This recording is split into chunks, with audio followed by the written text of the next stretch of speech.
نحمده ونصلي على رسوله الكريم. أما بعد، قال الله تعالى في كلامه المجيد وفرقانه الحميد: أعوذ بالله من الشيطان الرجيم. بسم الله الرحمن الرحيم. وما أرسلنا من قبلك من رسول إلا نوحيه إليه أنه لا إله إلا أنا فاعبدون. صدق الله العظيم. ډېر انتهایی معزز اوریدونکو ورونو، مونږه پرون و تیر ویډیو کې چې هغه واقعه بیان کړې وه چې کله الله رب العالمین د دې ټولو انسانانو د دې ټولو ارواحو نه دا وعده اخیستې وه چې الستو بربکم، نو دې ټولو ویل بلا، ته زمونږ رب یې، مونږ د دې اقرار کوو ستا د ربوبیت او ستا د الوهیت. په دې درس کې مونږ نن دا ذکر کوو چې د الله پیغمبرانو چې د هغې د توحید دپاره دنیا ته رالیږلي وو او ټولو خلکو ته دا پیغام ورکړی او ټولو خلکو ته واضح پیغام و چې لا اله الا الله، د عبادت لایق یو رب دی، یو ذات دی، یو حاکم دی، یو رب دی، یو معبود دی، یو اله دی، یو حاکم دی، یو مدبر دی، یو رازق دی، یو خالق دی، یو مالک دی، دغه نه بغیر هېڅ هم نه کېږي. د دې خبرې وضاحت او بیان هر یو پیغمبر راغلی او په دنیا کې کړی، او الله پیغمبرانو د دې مقصد دپاره رالیږلي وو چې دې خلکو ته د الله یووالی، د الله وحدانیت دا بیان کړي، او هر یو پیغمبر دې قوم ته د دې خبرې وضاحت کړی دی او دا خبرې خلک یې پوه کړي دي. خو اوس کامیاب او ناکام هغه څوک دي چې دې خبرې اورېدونکي کې چا دا خبره اورېدلې ده او هغې په زړه قبوله کړې، دا کامیاب شوي، او چا چې نه ده اورېدلې او یا چا اورېدلې ده او هغې دې ته غوږ نه ایښودی، یا چا د تعصب او د ضد په بنا باندې نه اورېده، نو هغه ناکام شوي. نور د الله رب العالمین پیغمبرانو خپل دعوت او د هغې کومه ذمه وه هغه یې پوره کړې ده او د ټولو مخلوق ته د هغې وضاحت او بیان یې کړی. نو الله خپل پیغمبر ته وایي چې پیغمبره ستا نه موږ مخکې پیغمبران لیږلي او نور د دې خبرې دپاره چې لا اله الا انا، ته دا به دعوت ورکړې د دې خبرې چې د عبادت لایق یوازې زه یم، رب وایي د عبادت لایق یوازې زه یم، فاعبدوني، زما عبادت وکړئ. نو په دې خبره باندې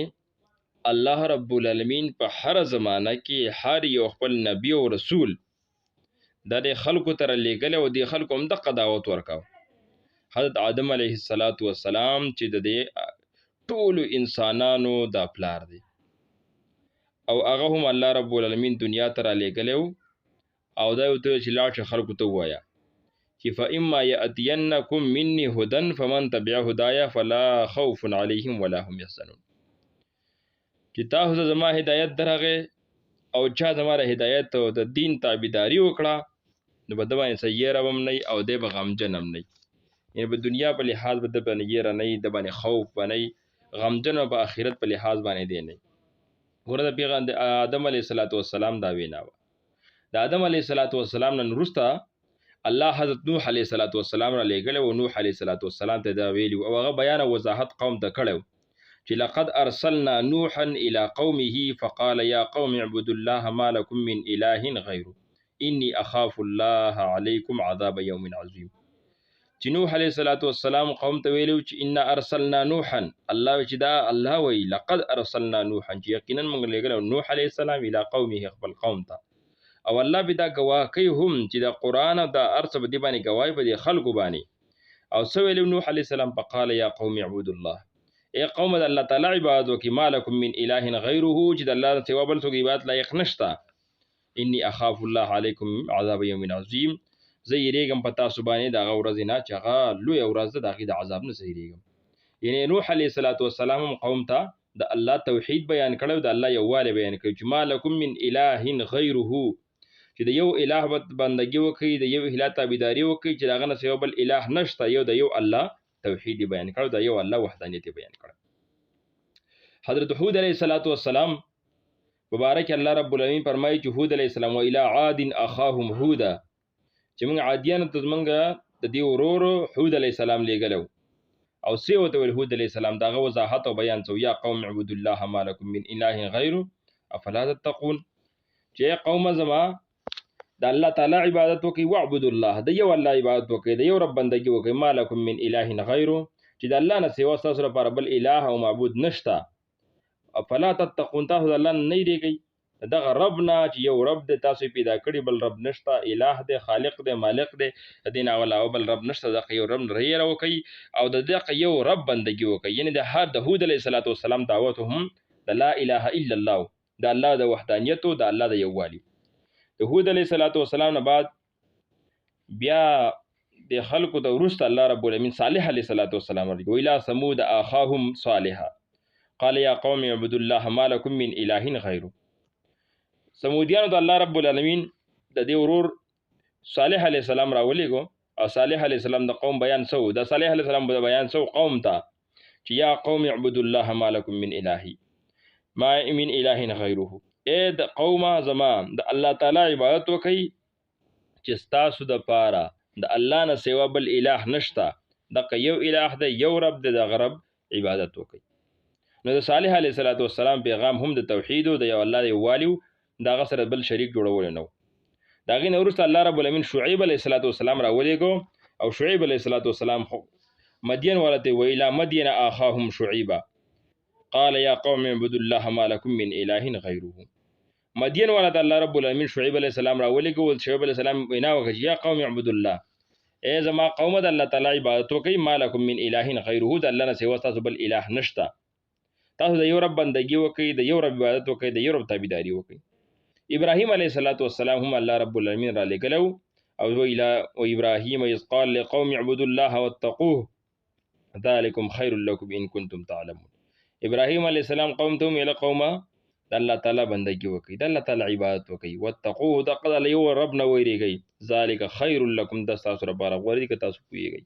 نو د ابراهیم علیه السلام هم قوم ته د دې خبرې وضاحت او د دې خبرې بیانو چې یو الله تعالی عبادت وکي. د یوسف علیه السلام بیان وضاحت هغه هم دقه دی یو الله تعالی چې یا صاحب السجن ارباب متفرقون خیر ام الله الواحد القهار، چې از ماره جیل ملګرو ستاسو لپاره ځان له خدایان بهتر دي که یو الله چې غالب دی، او ما تعبدون من دونه الا اسماء سميتموها انتم واباؤكم ما انزل الله بها من سلطان. او تاسو چې څه عبادت کوئ د الله نه سوا، نو هغه تش نومونه دي چې تاسو پلاران هغه ته اوازونه کوي، په دې باندې الله هیڅ دلیل نه نازل کړي. ان الحكم الا لله، فیصله بس صرف د یو الله چلیږي. الله تعبدوه امر الله تعبدوه الا اياه، او دې خبره رب حکم کړی تاسو عبادت نه کوئ مگر د یو الله. ذالک الدین القیم، دا برابر دین دی، مضبوط دین دی، ولکن اکثر الناس لا يعلمون، لیکن اکثر د خلکو نه پوهیږي. ګوره دلته یوسف علیه السلام دعوت هم د یو الله تعالی چې ارباب متفرقون خیر ام الله الواحد القهار، چې دا ډیر خدایان بهتر دي که یو بهتر دی چې غالب ذاتی، او بیا یو چې ان الحكم الا لله،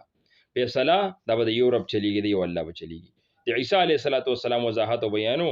چې وقال المسيح ابن یا مسیح یا بني اسرائیل اعبدوا الله ربي وربكم، چې ای بني اسرائیلو د الله تعالی عبادت وکړئ چې رب زما رب دی تاسو رب دی. او دې پیغمبرانو هم دغه